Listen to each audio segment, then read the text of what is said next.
Before we begin, please take a moment to subscribe and turn on notifications so you never miss our latest stories. And let us know where you're watching from by leaving your city or country in the comments below. Thank you for your support. Brandon Keller chose the quietest woman in the room because he thought weakness always announced itself in soft footsteps, lowered eyes, and a faded gray hoodie. But he had no idea that the woman standing near the back wall had spent half her life teaching people exactly how to survive men like him. The Saturday morning class at Northbridge Martial Arts Academy was already full when Emily Harper stepped through the glass door with a canvas tote over one shoulder and her brown hair tied back in a plain ponytail. She was 5'4", dressed in black leggings, worn sneakers, and a sweatshirt that looked like it had survived 100 laundry days. Nothing about her asked for attention. Nothing about her warned anyone. The academy, however, was built to impress. Trophy cases lined the lobby. Framed certificates covered the hallway. A 30-foot wall of mirrors reflected rows of students stretching beneath bright white lights, while the polished blue mats gave the whole room the clean, expensive look of a place that believed reputation mattered more than kindness. Brandon stood in the center of it all, arms folded, black training shirt tight across his shoulders, his name embroidered in gold over his chest. He had the kind of smile that never reached his eyes. Around him, students waited for instructions, some nervous, some eager, most already trained to laugh whenever he decided someone deserved it. Emily paused by the check-in desk and quietly wrote her name on the clipboard. Brandon noticed the handwriting first, careful and calm, then the hoodie, then the tote bag, then the way she stood without trying to look important. His mouth tilted. To him, she was exactly the kind of person who made a class look easy to control. "You here for the beginner yoga studio?" he called across the room, loud enough for everyone to hear. A few students turned. Someone near the heavy bags gave a small laugh. Emily looked up, her expression unchanged. "I'm here for the self-defense class," she said. Her voice was gentle, but it carried. Brandon walked toward her slowly, enjoying the attention gathering around him. "This is not one of those weekend confidence workshops," he said. "People come here to learn real control under pressure."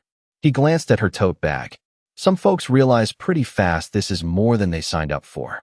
Emily nodded once, as if he had only commented on the weather. "That's good to know." The answer was too calm, and that bothered him. Brandon preferred embarrassment to arrive quickly. He preferred people to shrink when the room looked at them. But Emily did not shrink.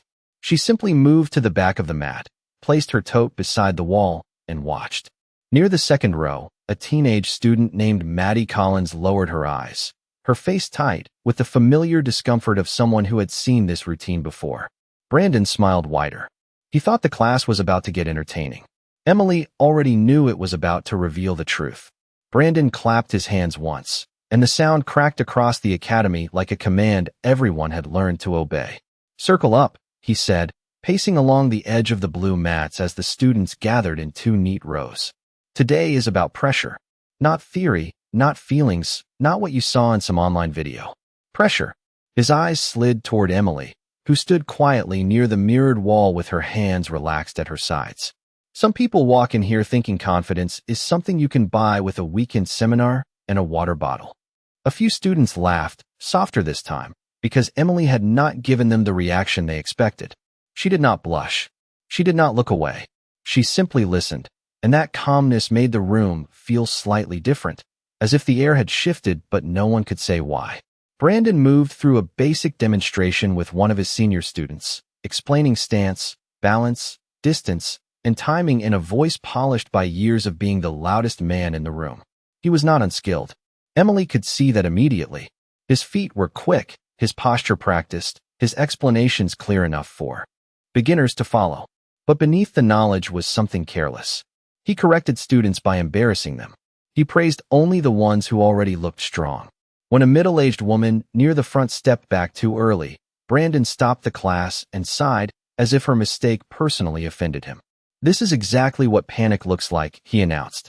"And panic makes you a liability." The woman forced a small smile, but her shoulders folded inward. Maddie Collins saw it. Emily saw Maddie seeing it. The teenager stood in the second row, barely over 5 feet tall, with her blonde hair tucked behind her ears and her fingers twisting the hem of her academy shirt. She had the wary look of someone who wanted to learn, but had begun to believe learning required humiliation. Emily felt something old and familiar tighten in her chest. Years earlier, she had watched too many people walk out of rooms like this believing they were weak, when the real failure belonged to the teacher who made them feel small. That was why she had come. The Northbridge Community Safety Council had received quiet complaints for months, not about broken rules, but about broken confidence. Women who paid for self-defense training left feeling ashamed. Beginners were turned into entertainment. Parents asked questions and got polished answers. So Emily had agreed to observe without announcement, without credentials on display, without the protection of a title. She wanted to see who Brandon Keller became when he thought no one important was watching. By the time the first half hour passed, the answer was clear. Brandon was not teaching courage. He was performing authority. Then his gaze returned to Emily, and his smile sharpened. "Since our guest is studying us so carefully," he said, "maybe she can help with the next example." The room went still. Emily lifted her eyes to his. Brandon thought he had chosen the easiest person to embarrass. He had just chosen the one person who understood exactly what was wrong. Emily did not move right away. She let the silence stretch just long enough for everyone in the academy to feel the weight of Brandon's invitation. The bright lights hummed. Above the mats, somewhere near the front desk, a wall clock clicked with small, steady sounds. Brandon waited with his arms folded, his smile growing more certain because he mistook stillness for fear. "Come on, Miss Harper," he said, reading her name from the clipboard as if it were a joke he had discovered. "You came to a self-defense class. This is the part where you actually learn something." A few students glanced at one another. Maddie Collins looked down at the mat, her face tense. She had seen this before. Brandon never picked the strongest student for these moments. He picked the quiet one, the nervous one, the one who looked least likely to object. Emily stepped forward at last, not quickly, not dramatically, but with the calm pace of someone walking through a grocery store aisle. Her sneakers made almost no sound on the blue mat. "What would you like me to do?" she asked. Brandon gave a short laugh. "That is exactly the problem. In real pressure, nobody asks what you would like. Pressure comes at you. It overwhelms you. It exposes you." He turned toward the class, lifting his voice. "This is important. People freeze because they imagine they are prepared, but preparation is not a feeling. Preparation is earned." Emily studied him quietly. There was truth in the words, but not in the spirit behind them. He was using real lessons to build himself higher and push others lower. That was the danger. A bad teacher could make wisdom sound cruel. "We will keep it controlled," Emily said. Brandon tilted his head. "Controlled? You hear that, everyone? She is already negotiating with reality." The laughter that followed was thinner now. Some students smiled because they thought they were supposed to, but their eyes kept drifting back to Emily. She stood in the center of the mat with her hands relaxed, shoulders down, breathing even. Nothing about her looked cornered. Brandon circled once, enjoying the performance. "Let us say you are walking to your car after work," he said. "It is late. You are distracted. Someone steps into your path and closes the distance. What do you do?" Emily answered softly. "Create space. Use my voice. Look for an exit and avoid." Turning the situation into a contest. Brandon's smile faded by a fraction. It was the first answer that did not fit the role he had assigned her. "Sounds like something from a pamphlet," he said. "Out here, hesitation gets you embarrassed." The room went quiet again. Emily looked at him, and for the first time, her eyes carried something sharper than patience. "Embarrassment is not a teaching method," she said. Brandon's jaw tightened. The words landed cleanly, without volume, without anger, and somehow that made them harder to dismiss. Maddie lifted her head. The woman near the front row stopped, folding her shoulders inward. Brandon saw the shift and hated it. His authority depended on the room, believing only he knew what strength looked like. Emily had challenged that without raising her voice. "All right," he said, stepping closer but keeping the demonstration distance. "Then let us see what your method looks like." Emily did not smile. She did not posture. She only gave him one final chance with a sentence so quiet the front row leaned in to hear it. "Do not turn teaching into humiliation." Brandon froze for half a breath. Then his pride answered before his judgment could. He nodded to the class as if he were still in control. But the academy had changed. The laughter was gone. The mirrors reflected a room holding its breath. Brandon turned away from Emily and faced the students, but the set of his shoulders had changed. A minute earlier, he had owned the room with easy arrogance. Now he had to win it back. "Everybody pay attention," he said, his voice sharper than before. "This is where theory meets reality." He pointed toward a strip of tape on the mat about 6 feet from Emily. "Stand there." Emily stepped to the mark without argument. Her calmness was beginning to irritate him more than resistance would have. Resistance could be mocked. Fear could be displayed. But calmness gave the class a different question to ask. What did she know that he did not? Brandon rolled his neck, then looked toward Maddie Collins. "Maddie, front row. Watch closely. This is why you do not rely on polite words when pressure shows up." Maddie obeyed, though her face tightened. As she moved closer, she had joined Northbridge 2 months earlier after a frightening encounter in a parking lot outside her job at a movie theater. Her mother had paid for the class because Brandon promised confidence, safety, and discipline. But Maddie had learned something else here. She had learned to be quiet when corrected. She had learned that mistakes made people laugh. She had learned that asking questions could make her the example. Emily noticed the way Maddie stood with her feet too close together, ready to apologize for taking up space.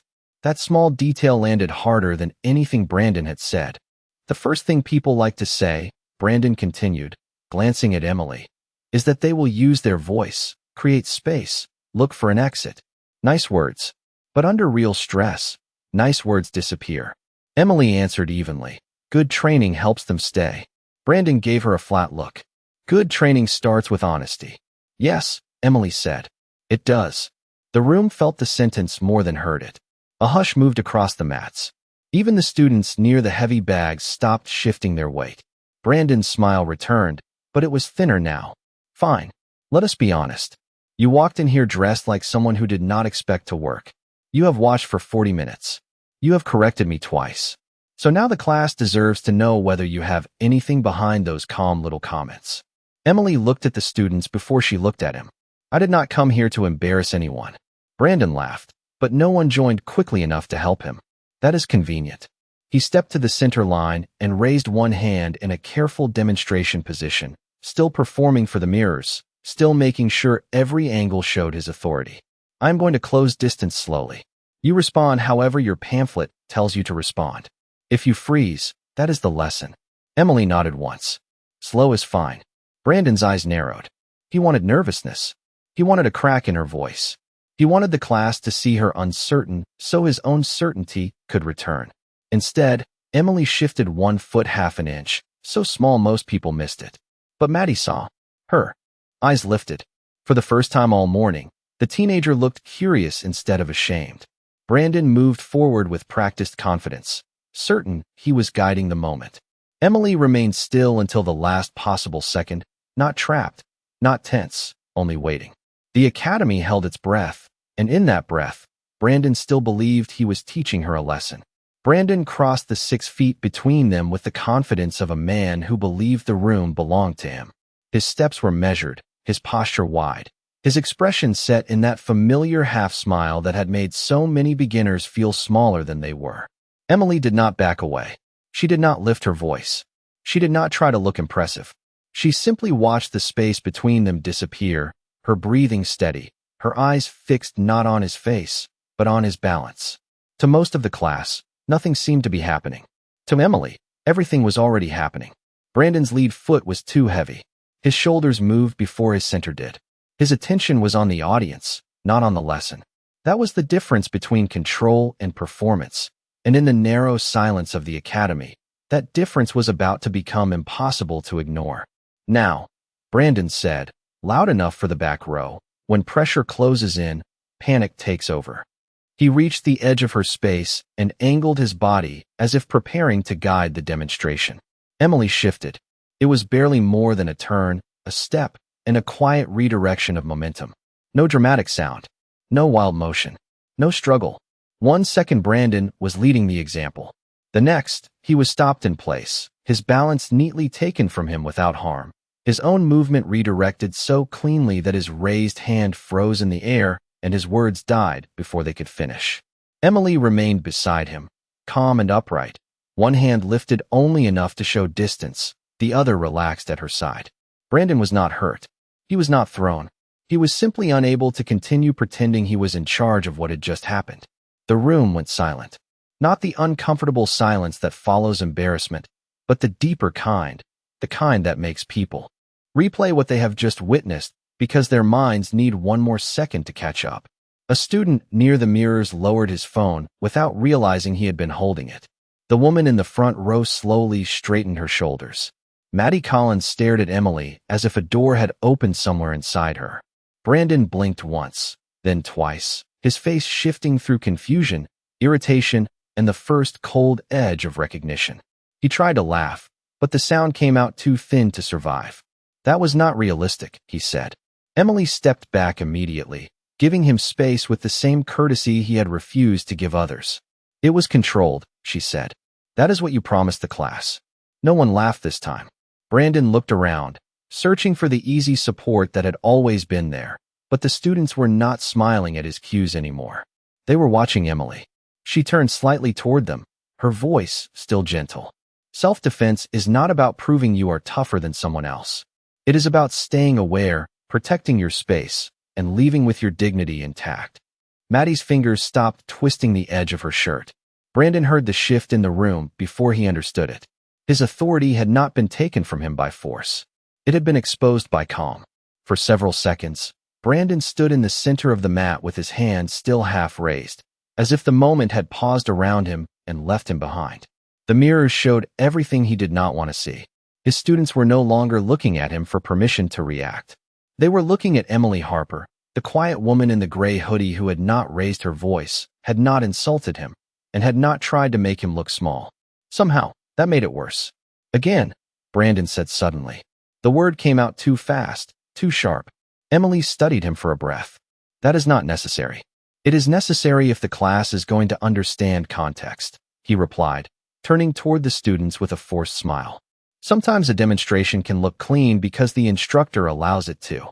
The old rhythm tried to return to the room, but it could not find its footing. The students had seen his balance disappear. They had heard his sentence stop in the middle. They had watched Emily step away with more respect than he had shown her since she entered the building. Maddie Collins looked from Brandon to Emily, and something in her expression changed. It was small, almost invisible, but Emily saw it. The girl was no longer asking whether she belonged there. She was asking whether the room had been wrong to make her doubt it. Brandon noticed Maddie's face and pointed toward the row. Maddie, you see why confidence matters? If you hesitate, you lose control. Maddie swallowed, but before she could lower her eyes again, Emily spoke. Confidence is not the same as intimidation. The words landed softly, but the room received them like a bell.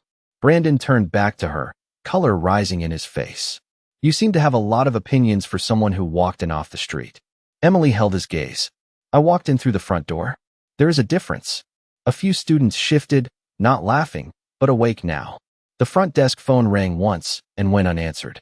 Outside the glass doors, a dark sedan pulled into the parking lot, its tires whispering over the pavement. No one noticed except Emily, whose eyes flicked briefly toward the entrance before returning to Brandon. He took that glance as distraction. You know what I think, he said. I think you got lucky once, and now you want to turn it into a lecture. Emily did not answer. She was listening to footsteps in the lobby. Slow, firm, familiar footsteps. The academy owner, Richard Hayes, appeared at the edge of the mat in a charcoal blazer and open collar shirt, carrying a folder under one arm. He stopped when he saw the students frozen in a half circle and Brandon standing too close to anger. What is going on here? Richard asked. Brandon's expression changed instantly, polished and professional, like a mask sliding back into place. Just a controlled demonstration, he said. Our visitor had some thoughts about the curriculum. Richard looked at Emily. For the first time that morning, someone in authority recognized her before judging her. His posture straightened. Miss Harper, he said. Quietly. The room went still again. Brandon's smile faltered. Emily gave a small nod. Mr. Hayes. Richard opened the folder, and Brandon's face began to lose its certainty before a single page was even shown.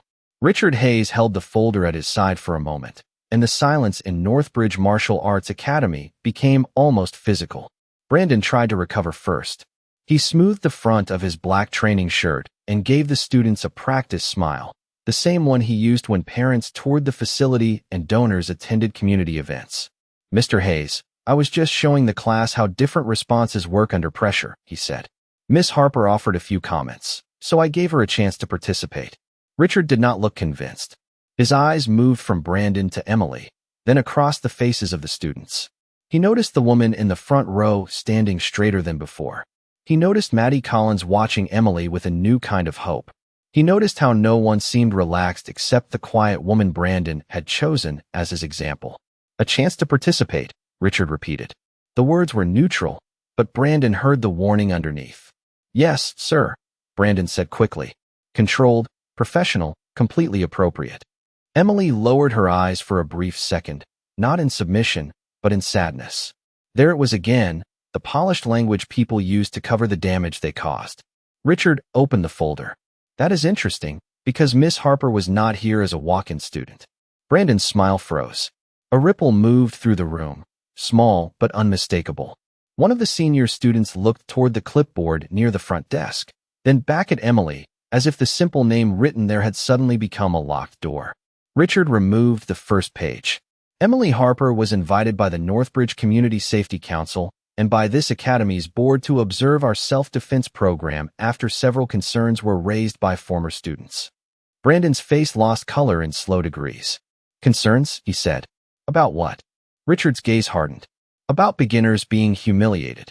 About female students being used as examples. Without proper care. About people leaving this room with less confidence than when they walked in." No one spoke. Brandon opened his mouth, but for once the room did not lean toward him. It leaned away. Emily stood quietly with her hands folded in front of her, letting the truth arrive without decorating it. Richard continued. "Miss Harper is a certified community safety instructor with more than 15 years of experience. She has trained school staff, neighborhood watch volunteers, women's support programs, and law enforcement outreach teams across 3 states." The words did not sound dramatic. That made them more powerful. Each sentence removed another piece of the false picture Brandon had painted of her. The faded hoodie was no longer a sign of weakness. The calm voice was no longer hesitation. The silence was no longer fear. Brandon looked at Emily as if seeing her for the first time and not liking what that meant about himself. "You should have told me," he said. But even as he said it, the excuse sounded small. Emily met his eyes. "You showed me how you treat people when you think they have no title worth respecting." The room went completely still. Richard closed the folder with a soft sound that seemed louder than a shout. Brandon's authority, once polished and loud, now stood exposed under the bright white lights. Brandon stared at Emily as if the simplest truth in the room had become the hardest one to accept. For years, his power had depended on a quiet agreement. He would decide who was strong, who was weak, who deserved patience, and who deserved to be made into a lesson. Now that agreement had broken in front of everyone. Richard Hayes looked across the mats, his face controlled but heavy with disappointment. "Brandon, I built this academy because I believe people should feel safer after walking through these doors," he said. "Not smaller." Brandon swallowed, glancing at the students as if searching for one loyal face to rescue him. Nobody moved. The woman in the front row held her shoulders square. A senior student near the mirrors looked down at his shoes. Maddie Collins kept her eyes on Emily, not with surprise anymore, but with recognition. Emily had not looked powerful because she wanted attention. She had looked powerful because she never needed it. "I have trained hundreds of students here," Brandon said, his voice quieter now. "I push them because the world is not gentle." Emily answered before Richard could. "The world is already hard enough. A teacher does not need to become another reason people feel unsafe." The sentence settled over the room with a calmness that made it impossible to argue against. Brandon's jaw worked, but no words came. Richard opened the folder again and removed several printed statements, each one brief, each one carrying the weight of someone who had left Northbridge feeling ashamed. He did not read them aloud. He did not have to. The pages themselves were enough. "These are not complaints from people who could not handle training," Richard said. "These are people who came here for help and felt judged before they were taught." Brandon looked at the papers, and something in his expression shifted from defense to recognition. Maybe he remembered the nervous mother he had mocked for flinching. Maybe he remembered the college student he had called too fragile in front of strangers. Maybe he remembered Maddie lowering her eyes week after week. The room did. Emily turned toward the students. Real confidence is quiet at first, she said. Sometimes it looks like walking into a room where you feel out of place and staying anyway. Sometimes it looks like asking a question even when your voice shakes. Sometimes it looks like correcting the person who is supposed to know better. Maddie breathed in slowly. As if those words had given her back space she did not know she had lost. Richard faced Brandon. You will step away from instruction while the board reviews this program. Every beginner class will be restructured. Every student will be given a way to report concerns without fear of being singled out. And before you leave this mat today, you will apologize to this class. Brandon's eyes flicked toward Emily, then toward Maddie. The apology fought its way through pride before it reached his mouth. I am sorry, he said, the words stiff but audible. I confused. Pressure with teaching. That was wrong. No one clapped. No one celebrated. The silence was stronger than applause. Emily simply nodded, not to excuse him, but to acknowledge the first honest thing he had said all morning. The apology did not erase what had happened, but it changed the air. For the first time that morning, Northbridge Martial Arts Academy felt less like a stage and more like a room full of people who were allowed to breathe. Brandon stepped back from the center of the mat, his posture smaller now, not because Emily had made him weak, but because the truth had made him honest. Richard Hayes looked at the students and spoke with the steady voice of a man who understood that a polished reputation meant nothing if people were quietly being harmed by pride. Class is finished for today, he said. Anyone who wants to stay and talk with Miss Harper or with me may do so. No one will be judged for what they say. The students remained still for a moment, as if they were waiting for permission to believe the room had truly changed. Then the woman in the front row walked to Emily and held out her hand. Thank you, she said, her voice almost breaking but still strong enough to carry. Emily shook her hand gently. You deserved better instruction, she replied. Not because you are already confident, but because you came here to build confidence. One by one, the silence softened. A father near the lobby put his arm around his young son's shoulders. A college student asked Richard about the new reporting process. Two beginners who had barely spoken all class began talking quietly with each other, comparing the moments they had almost quit. Maddie Collins stayed where she was, fingers loose now at her sides. Emily noticed her and waited, giving the girl the dignity of choosing whether to speak. After a long moment, Maddie walked over. I thought maybe I was just not strong enough for this, she said. Emily looked at her with the kind of attention that made the rest of the room fade. Strength is not proven by how little fear you feel, she said. Sometimes strength is coming back to learn again after someone made learning painful. Maddie nodded slowly, and the small breath she released sounded like weeks of shame leaving with it. Across the mat, Brandon listened without interrupting. The old version of him would have explained, defended, corrected, controlled. This time, he stayed quiet. It was the first lesson he had truly taken all morning. Richard walked Emily to the edge of the mat and lowered his voice. We should have checked sooner. Emily looked back at the mirrors, at the students still standing in scattered groups beneath the bright white lights.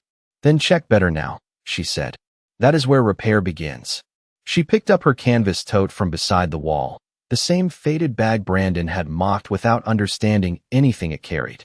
No trophy was handed to her. No grand speech followed. She simply walked toward the glass doors as the morning sun spilled across the lobby floor. Behind her, Maddie stepped back onto the mat, not to perform, not to prove anything, but to stand a little taller in a place that had once made her shrink. Brandon watched her, and for once, he said nothing. The room had learned what he forgot. Real strength does not need to announce itself. It only needs one quiet moment to reveal what dignity looks like.